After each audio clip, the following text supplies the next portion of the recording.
नमस्कार मैत्रिणींनो, शुभांगी रेसिपीजमध्ये आपले सर्वांचे स्वागत। आज आपण बनवणार आहे उपवासाचा आलू पराठा। त्यासाठी आपल्याला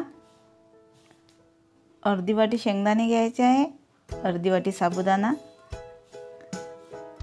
3-4 हिरव्या मिरच्या घ्यायच्या आहे, एक मोठी वाटी मी भगर घेतला आहे, 1 चम्मच जिरे, 2 बटाटे घ्यायचे आहे। सुरुवातीला आपण हा साबुदाणा मिक्सरच्या भांड्यात बारीक करून घेऊ। यामध्येच आपल्याला भगर टाकायचा आहे आणि हे सुद्धा आपल्याला बारीक करून घ्यायचं आहे। याचे आपण बारीक पीठ तयार करून घेऊ। आपले छान असं साबुदाणा आणि भगरचे पीठ तयार झाले आहे। हे आता आपण एका भांड्यात टाकून घेऊ। भाजलेले शेंगदाणे सुद्धा आपल्याला मिक्सरमधून फिरवून घ्यायचं आहे। 2 बटाटे मी उकडून घेतले आहे, 2 मी हिरव्या मिरच्याचे तुकडे करून घेतले आणि 1 चम्मच जिरं घेतलेला आहे। हा जो उकडलेला बटाटा आहे तो आपण स्मॅश करून घेऊ। छान असा आपण मॅशरने स्मॅश करून घेऊ।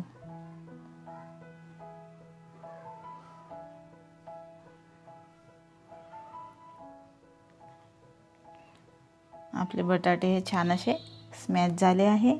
यामध्येच आता आपण हे पीठ टाकून घेऊ।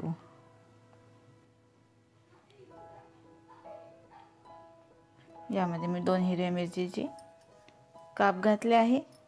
तुम्ही तुमच्या चवीनुसार तिखट घालू शकता। अर्धा चम्मच मी जिरं टाकले आहे आणि चवीनुसार यामध्ये मीठ टाकले आहे। 2 चम्मच मी शेंगदाण्याची पावडर टाकली आहे। आता छान असं आपण हे मिक्स करून घेऊ। हाताने मी छान असं हाताने मळून घेत आहे। छान असं आपल्याला ते मळून घ्यायचं आहे आणि त्याचा गोळा तयार करायचा आहे।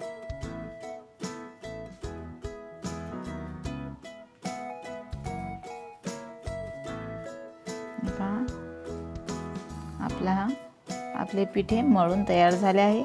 5 ते 10 मिनिटासाठी आपण ते झाकून ठेवू। 5 ते 10 मिनिट झालेले आहे आणि याचा एक छोटा गोळा घेतला आहे आणि पोळपाटावर प्लास्टिकच्या कागदावर तो हाताने लहान असा थापटून घेत आहे। त्यानंतर आपल्याला तो बेलण्याने लाटून घ्यायचा आहे।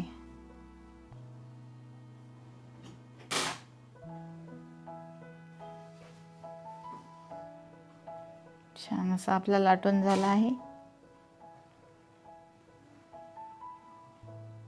आता मी झाकण घेऊन त्याला छान असा गोल आकार देत आहे।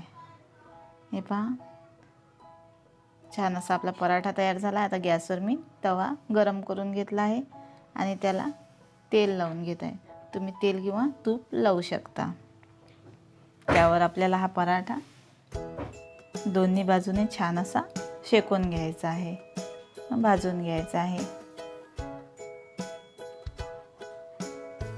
पुन्हा एक मी पराठा करून दाखवत आहे। एक लहान गोळा घेतला आहे आणि तो प्लास्टिकच्या कागदावर आपल्याला तो लाटून घ्यायचा आहे।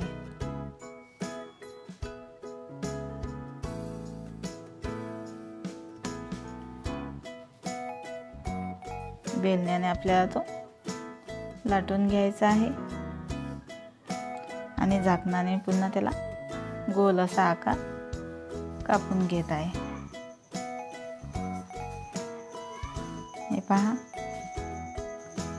सर्व बाजूनी हा पराठा आपल्याला छान असा शेकून घ्यायचा आहे किंवा भाजून घ्यायचा आहे।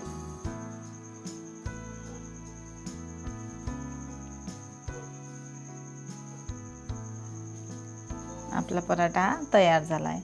असंच आपल्याला दुसरा पराठा सुद्धा यावर टाकायचा आहे आणि तो सुद्धा आपल्याला सर्व बाजूंनी शेकून घ्यायचा आहे। छान असे आपले आलूचे पराठे तयार झाले आहे। तुम्ही ते दही बरोबर सर्व करू शकता। खायला सुद्धा खूप छान लागतो। तुम्ही सुद्धा नक्की ट्राय करून पहा। अशा साध्या व सोप्या नवनवीन रेसिपी पाहण्याकरता शुभांगी रेसिपी या चॅनलला लाईक आणि सबस्क्राईब जरूर करा.